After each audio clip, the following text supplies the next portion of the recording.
Welcome to Rinku's food and travel diary. আজকে একটা নতুন ভিডিও নিয়ে চলে এসেছি আপনাদের সামনে। আমরা কৃষ্ণনগরে গেছিলাম। কৃষ্ণনগরে গিয়ে আমরা জগদ্ধাত্রী পুজো দেখেছিলাম। সেই ভিডিওটা আমি আপনাদের সামনে আজকে তুলে ধরছি। আমরা কৃষ্ণনগর স্টেশন পৌঁছে ওখান থেকে বাইরে বেরোচ্ছি। বাইরে বেরিয়ে আমরা, এটা হচ্ছে কৃষ্ণনগর স্টেশন। দেখুন, এটা হচ্ছে 1 নম্বর প্ল্যাটফর্মের বাইরের দিক। আপনারা যদি কৃষ্ণনগর যান 1 নম্বর প্ল্যাটফর্ম দিয়ে বেরিয়ে ঠাকুর দেখবেন। ডান হাতে এগিয়ে পরপর দেখবেন সব বিভিন্ন রকম অনেক জগদ্ধাত্রী ঠাকুর আছে এবং সব ভালো ভালো ঠাকুর আছে। এটা হচ্ছে কৃষ্ণনগর সিটি রেলওয়ে স্টেশন। তা আমরা ওখান দিয়েই বেরিয়ে একটা টোটো নিয়ে, প্রথমে আমরা কিছু ঠাকুর দেখে নিয়েছিলাম, তারপরে একটা টোটো নিয়ে আমরা বুড়িমার কাছে গেছিলাম। এটা স্টেশনের পাশের একটা ঠাকুর। এই আমরা টোটো নিয়েছি, টোটো নিয়ে আমরা যাচ্ছি হচ্ছে বুড়িমার কাছে। কারণ আপনারা সবাই জানেন কৃষ্ণনগরের সবচেয়ে জাগ্রত ঠাকুর হচ্ছে বুড়িমা। বুড়িমাই হচ্ছে সবার প্রথম কৃষ্ণনগরে রাজবাড়ি শুরু হয়েছিল। আর বুড়িমা কিন্তু রাজবাড়ি যখন কৃষ্ণচন্দ্র দেব রাজবাড়ির পুজো শুরু করেছিলেন, তার কিছু পরে পরেই কিন্তু বুড়িমায়ের পুজো শুরু হয়। আর বুড়িমা কিন্তু রাজবাড়ির পুজোটা যতটা জাগ্রত, বুড়িমার পুজোও কিন্তু প্রচুর জাগ্রত। বুড়িমায়ের কিন্তু প্রচুর ভক্তবৃন্দ আছে। আমরা বুড়িমার কাছে পৌঁছে গেছি। এই হচ্ছে দেখুন বুড়িমার ওখানে কত ভিড়, লক্ষ লক্ষ লোক ওই দিনকে ভিড় করেছিল অঞ্জলি দেওয়ার জন্য। আমরা অঞ্জলি দেওয়ার জন্য ঠাকুরের কাছে আমরা ওখান থেকে অধরচন্দ্র থেকে সন্দেশ ভোগ নিয়েছিলাম। আর তার সঙ্গে ফুল ওখানে কিনতে পাওয়া যাচ্ছিল, আলতা সিঁদুর সবই ওখানে কিনতে পাওয়া যাচ্ছিলো। ওখান থেকে আমরা নিয়েছিলাম। নিয়ে আমরা অঞ্জলি দেওয়ার জন্য, পুজো দেওয়ার জন্য ওখানে লাইনে দাঁড়িয়েছি। দেখুন বুড়িমার ওখানে কত অগণিত ভক্তের ভিড়। বুড়িমা প্রচুর জাগ্রত। বুড়িমার কাছে আপনারা যা মানত করবেন সেটা কিন্তু, সেই মানত কিন্তু পরিপূর্ণ হয়। আর সেই জন্যই দেখছেন এত এত লোকের ভিড়। সবাই কিন্তু মায়ের কাছে পুজো দিতে এসছে।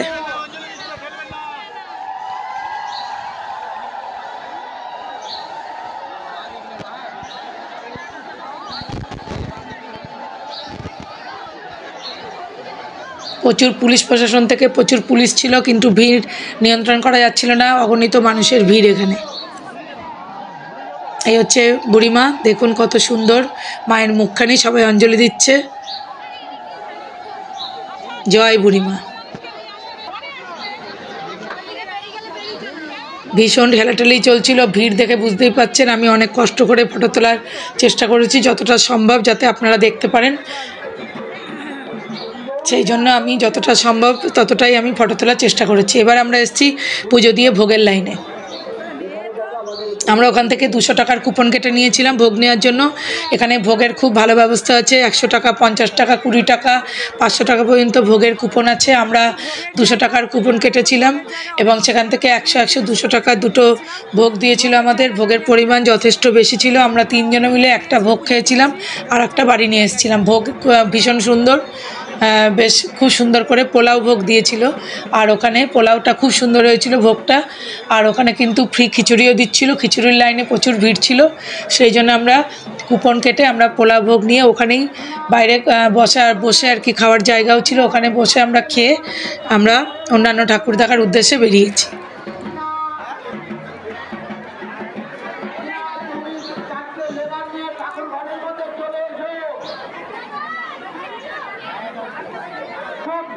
বুড়িমার ওখানে গিয়ে আমাদের ভীষণ ভালো লাগছিল। ওখানকার পরিবেশটা খুব সুন্দর। সব জায়গায় যেন একটা পুরো পুজো একটা আবহাওয়া। আর খুব সুন্দর, খুব ভালো লাগছিল। সব মনে হচ্ছে যেন আমরা একদম ভগবানের কাছে চলে এসেছি। কিন্তু আমার খুব ভালো লেগেছিল।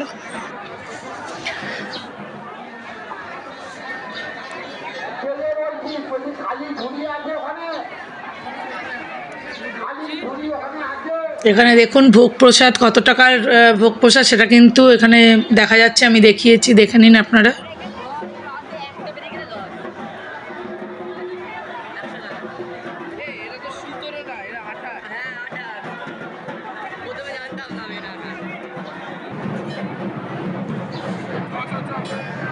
এই যে মাকে দেখুন। এই হচ্ছে, আমি আরেকবার আমরা গেছি ওখান থেকে বেরিয়ে আসার আগে মাকে দর্শন করতে। আরেকবার আমরা ভোগ প্রসাদ খেয়ে আরেকবার মায়ের কাছে গেছি। মাকে আপনারা দর্শন করুন।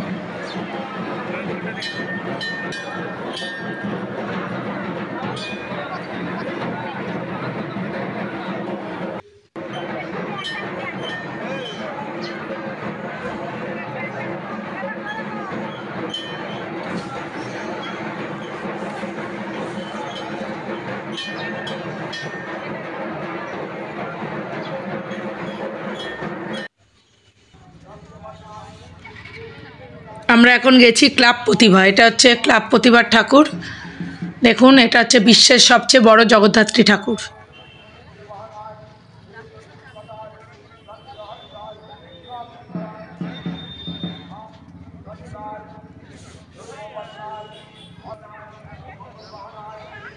এখানে হচ্ছে 81 ফুটের ঠাকুর হয়েছে।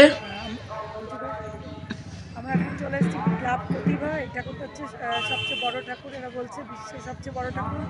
সেই ঠাকুরটা আমরা এখন চলে এসেছি।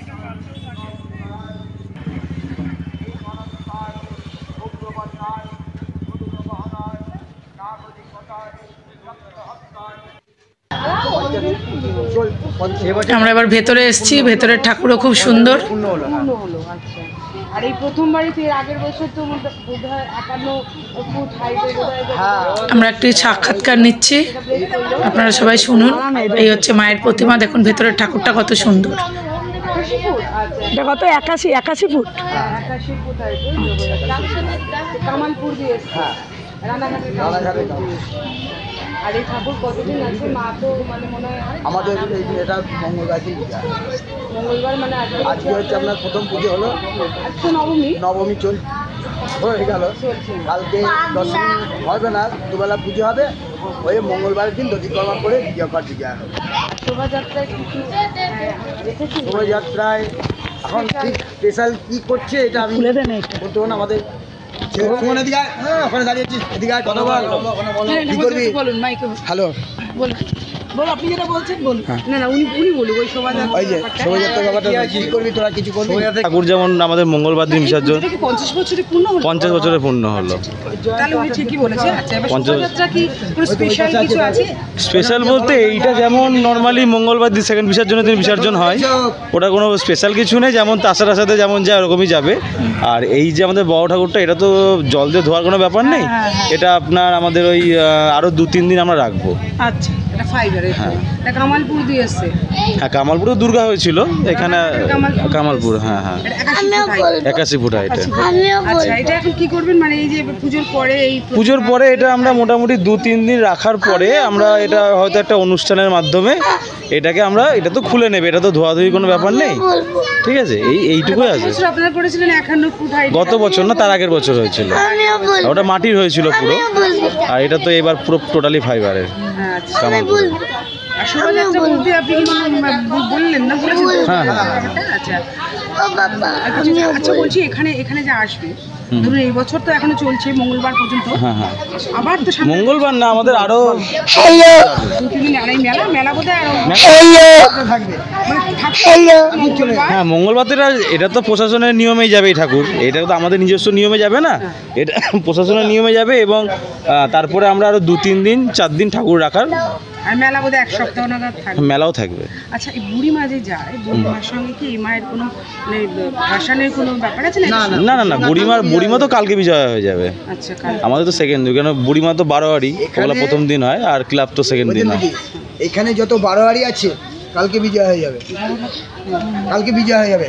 যত ক্লাব আছে এটা পরশুদিন বিজয় হবে। আচ্ছা, এখানে ঠিকানাটা একটু বলুন। এখানে ঠিকানা হচ্ছে সন্ধ্যা রামনগর কলোনি, প্রতিভা ক্লাব। স্টেশন থেকে কোন স্টেশনে নামবে? এটা আপনার নামতে হবে কৃষ্ণনগর স্টেশনে নামতে হবে। ওখান থেকে আপনি একটা টোটো ধরলেন, টোটো ধরে বললেন যে আমি প্রতিভা ক্লাব যাব, তাহলে এই টোটো আপনাকে ডাইরেক্ট একদম সোজা এখানে নিয়ে চলে আসবে। থ্যাংক ইউ ঠাকুরমশাই, নমস্কার। আপনার কোথা থেকে আসছেন? আমরা কলকাতা। কলকাতা। আমার মেয়ের বাড়ি নৈহাটি। আমার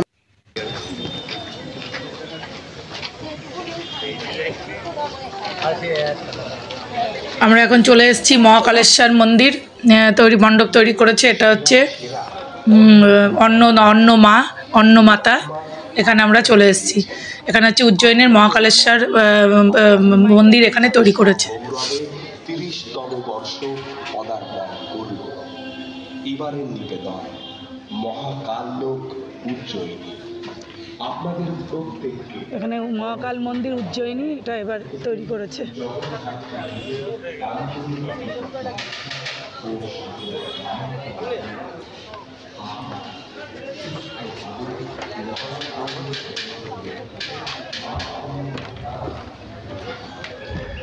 তোমাদের কুপন দিচ্ছে না এরা দিয়েছে বিল দিয়েছে না এরা বিলে আছে দেখো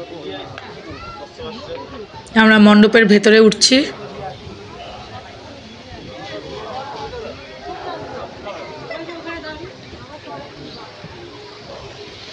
এখানে আপনারা আমি বেশি কিছু বলবো না, শুধু মণ্ডপটা দেখুন কত সুন্দরভাবে শিল্পীরা এখানে তার শিল্পের নান্দনিকতায় পুরো মণ্ডপটা সাজিয়েছে। আপনারা শুধু দেখুন, আপনারা দেখে অভিভূত হয়ে যাবেন।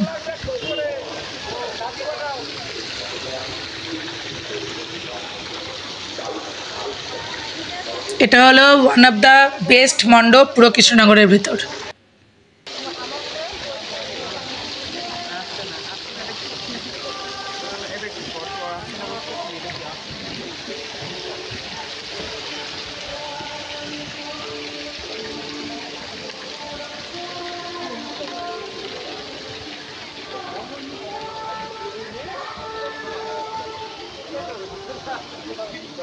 এখানে দেখুন কত সুন্দর মন্দিরটা করেছে, মহাকাল উজ্জয়িনী তৈরি করেছে, খুব ভালো লাগছে।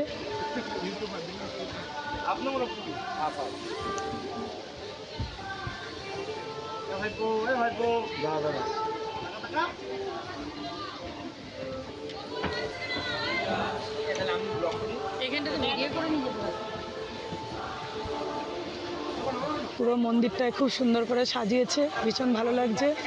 মহাকালের উজ্জয়িনী আমি অবশ্য যাইনি, কিন্তু এখানে দেখে আমার তো যেতে ইচ্ছে করছে, ভীষণ সুন্দর।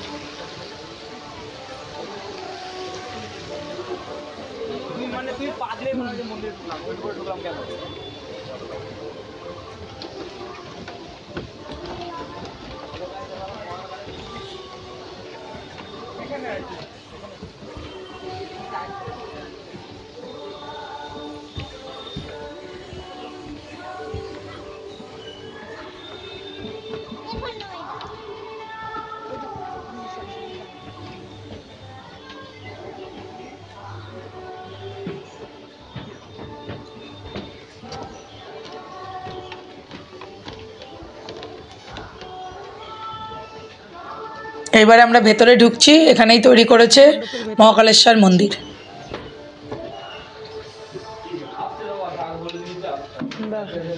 কি সুন্দর ভেতরটা, অ্যাম্বিয়েন্সটা দারুণ। দেখুন, দেখে মনে হচ্ছে সত্যিকারের মহাকালেশ্বর মন্দিরে আমরা চলে এসেছি। কত সুন্দরভাবে নিপুণভাবে মন্দিরটা তৈরি করেছে দেখুন।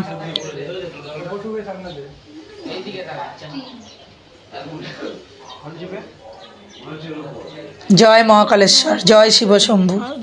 এই মন্দিরটা দেখে আমার মনে হচ্ছে এক্ষুনি যাই আমি মহাকালেশ্বর মন্দিরে। আমি অবশ্যই একদিন বাবার ডাকে অবশ্যই মহাকালেশ্বর মন্দিরে গিয়ে আমি পুজো দেব।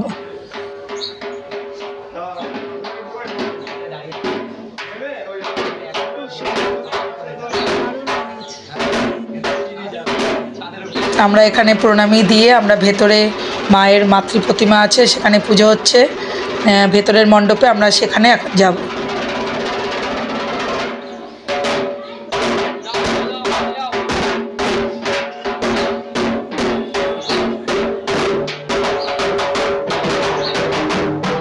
দেখুন নন্দী মহারাজকে তৈরি করেছে, কত সুন্দর।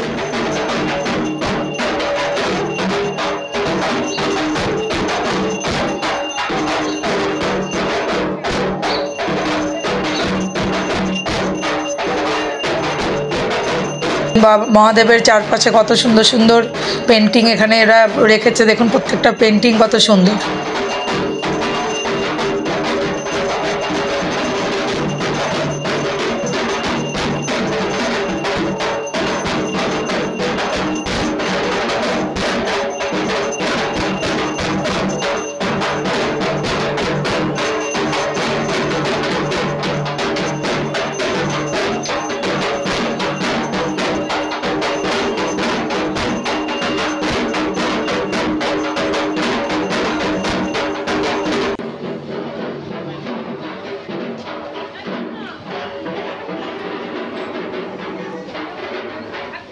এবারে আমরা ভেতরে চলে এসেছি, মাতৃ মূর্তির সামনে আমরা চলে এসেছি। এই হচ্ছে মাতৃ মূর্তি অন্নমাতা, দেখুন কত সুন্দর মায়ের মুখখানি।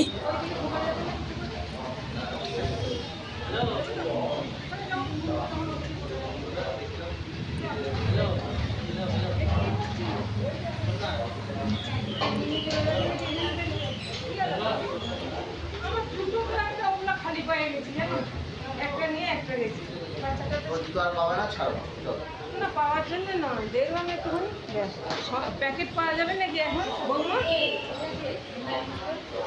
ফটো তুলে দে, ফটো তুলে দে, না ভিডিওই তুলে দে, এখন ভিডিও একটু ঘুরিয়ে দে। সন্দেশের প্যাকেট দিয়ে গিয়েছে, ওখানটা নিয়ে চলে গেছে।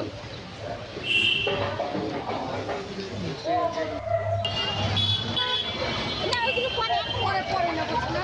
এখন আমরা যাচ্ছি কৃষ্ণ মাতার ঠাকুরটা দেখতে। এটা একটা পুরনো। এবার আমরা মাকে প্রণাম করে এবার আমরা আরেকটি পুজো মণ্ডপে চলে এলাম, সেটি হলো কৃষ্ণ মাতা। লেখা আছে কৃষ্ণ মাতা।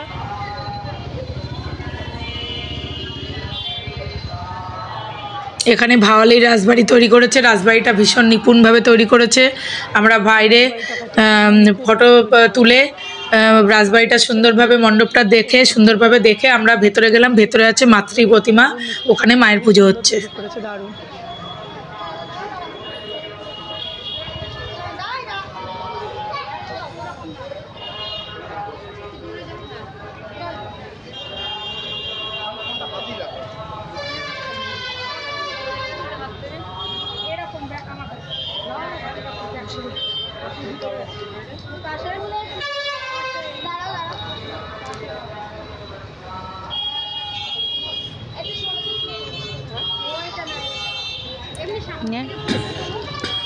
বসি ভিডিও করে তো রাখ,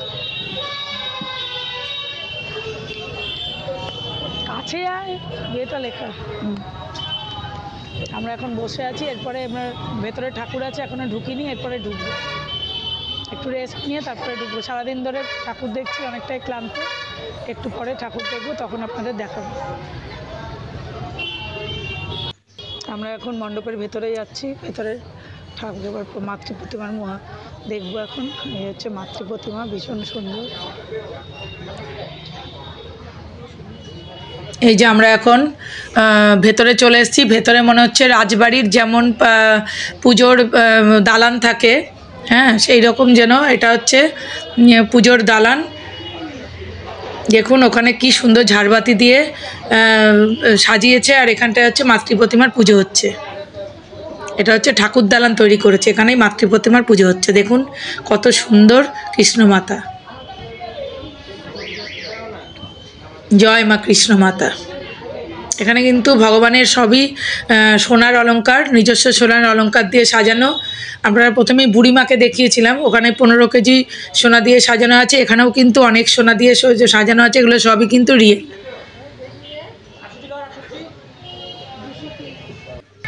ছোট মার পক্ষ থেকে সমুদ্র কৃষ্ণবাসী করুন এবং অন্যদের দর্শন করার সুযোগ করে। এই সোনার গয়না কিন্তু ব্যাংকের লকারে থাকে, আমরা কথা বলেছিলাম পুজো কমিটির সাথে।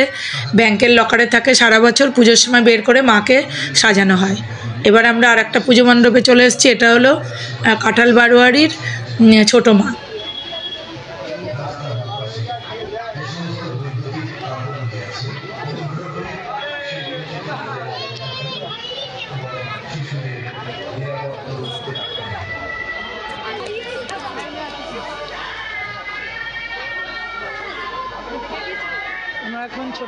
পুজো প্যান্ডেলে আমরা প্রবেশ করছি, ছোট মার ওখানে।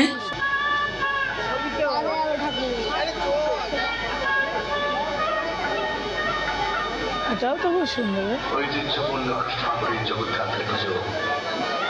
দেখুন মাতৃ প্রতিমা।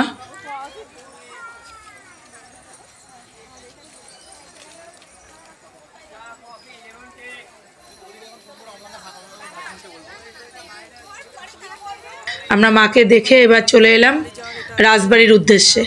প্রথমে দেখালাম ওটা তোরণ, আর এখন আমরা ঢুকছি রাজবাড়িতে। এটা হচ্ছে রাজবাড়ি। এবার আমরা রাজবাড়ির পুজোটা দেখব। আমরা গতবারে রাজবাড়িতে দিনের বেলায় গেছিলাম, এবার ইচ্ছা করেই রাত্রে যাচ্ছি, যে রাত্রে ওখানে কেমনভাবে সাজায় লাইটিংয়ে, সেই লাইটিংটা দেখার জন্য আমরা কিন্তু এবার রাত্রে ওখানে যাচ্ছি। ভেতরে ঢুকবো।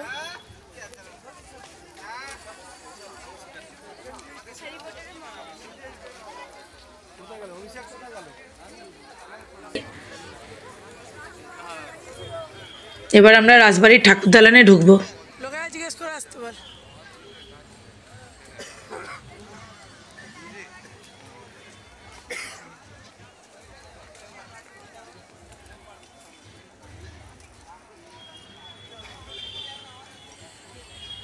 রাজবাড়ির ঠাকুরটা আমরা আগের বারে দিনের বেলায় দেখেছিলাম, এবারে রাত্রিরে এলাম। ঠাকুর দালানে ঢোকার পরেই কিন্তু রাজবাড়ির যে পুরনো যুগের যে জিনিসপত্র সেগুলো কিন্তু ওখানে সাজানো আছে। গতবারে আমরা গেছিলাম, গতবারে এত কিছু দেখিনি। এবারে কিন্তু পুরো ঠাকুর দালান জুড়েই কিন্তু রাজবাড়ির পুরনো যুগের সব জিনিসপত্র সাজানো রয়েছে। সেগুলো দেখতে বেশ ভালোই লাগছিল। ওই যুগগুলো আপনাদের আমি দেখাবো, দেখুন আপনারা ওগুলো। বেশ আগেকার যুগের জিনিসপত্র কেমন ছিল সেটা দেখলে বেশ রোমাঞ্চিত লাগছিল। আসলে এখন তো কোনো রাজবাড়ি নেই রিয়েলে, বাস্তবে। তো ওখানে ওই রাজবাড়িটায়, কৃষ্ণনগরের রাজবাড়িতে গেলে কিন্তু বেশ রাজবাড়ি ফিলিং হয়, মনে হয় যেন আমরা কত বছর আগে রাজার আমলে চলে গেছি। তা ওই ফিলিংটা বেশ ভালো লাগে, সেই জন্যে প্রতিবারই কৃষ্ণনগরে গেলে আমরা ওখানে যাই। রাজার অস্তিত্ব নেই যেহেতু, ঐতিহ্যটা কীরকম আছে সেটা দেখার জন্য কিন্তু এখানে সবাই আসে। প্রচুর হাজার হাজার লক্ষ লক্ষ লোক কিন্তু এখানে দেখতে পাচ্ছি। দেখুন কত লোক।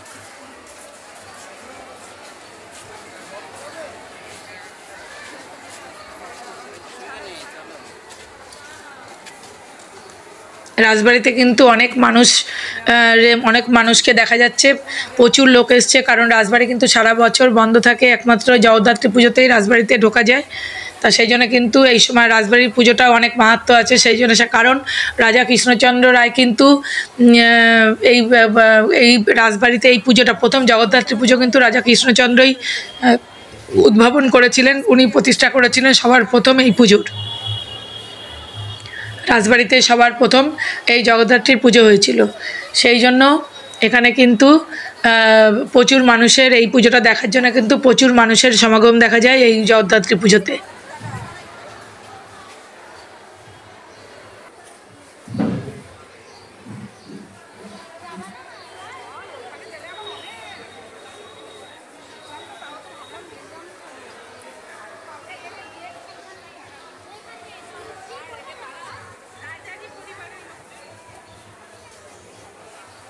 কৃষ্ণনগরের পুজোয় কিন্তু রাজা কৃষ্ণচন্দ্রের পুজোয় অনুপ্রাণিত হয়েই কিন্তু চন্দননগরে জগদ্ধাত্রী পুজোর উদ্ভাবন হয়েছে। সবার প্রথমে কৃষ্ণনগরেই পুজো শুরু হয়েছিল জগদ্ধাত্রী পুজোর।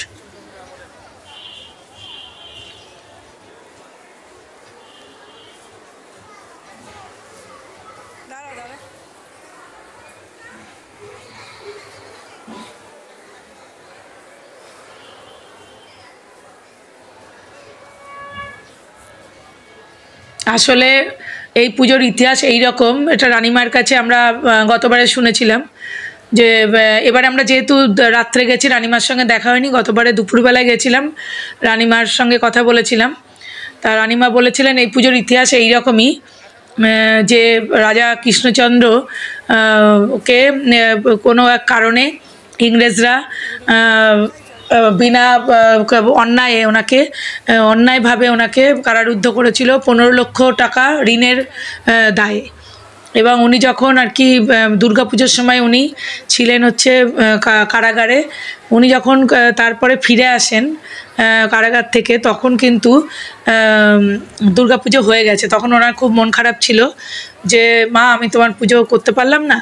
তখন উনি রাত্রিবেলায় স্বপ্ন দেখেন, মা বলছেন যে দুর্গাপুজোর ঠিক 1 মাস পরে হেমন্তকালে ঠিক শুক্লপক্ষে আমার পুজো যদি তুমি করো তাহলে কিন্তু দুর্গাপুজোর মতোই তুমি ফললাভ করবে।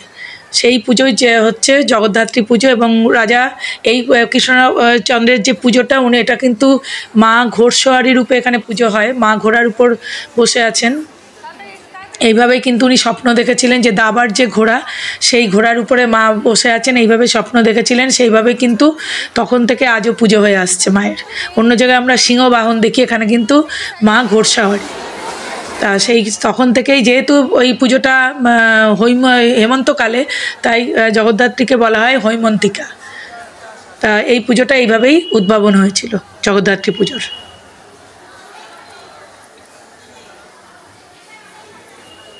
দেখুন এই হচ্ছে রাজবাড়ির প্রতিমা।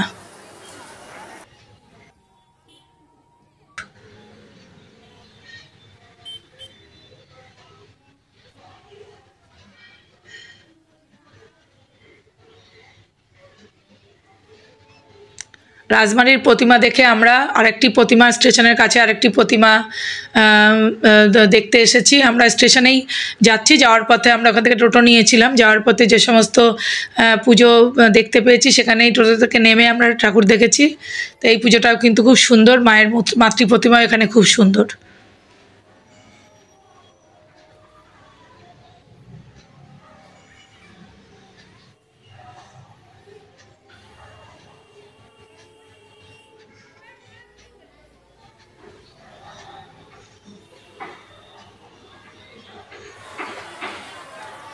কৃষ্ণনগরে শোলার কাজ খুব সুন্দর, চন্দননগরের প্রতিমা খুব সুন্দর একরকম, আবার কৃষ্ণনগরের প্রতিমা খুব সুন্দর।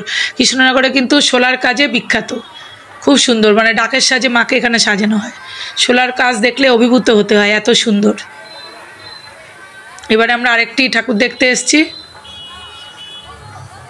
এটা হলো ছোটো মা। সে আমরা যাওয়ার পথে আবারও ছোটো মার ওখান দিয়ে চারিদিকে নো এন্ট্রি ছিল, ছোটো মার ওখান দিয়ে যাচ্ছিলাম, তা আমরা ভাবলাম আবারও একবার ছোটো মাকে দর্শন করি, তাই আমরা আরেকবারও ছোটো মাকে দর্শন করতে গেছি। আপনারাও দেখুন ছোটো মাকে, কত সুন্দর ছোটো মায়ের রূপ। জয় ছোটো মা।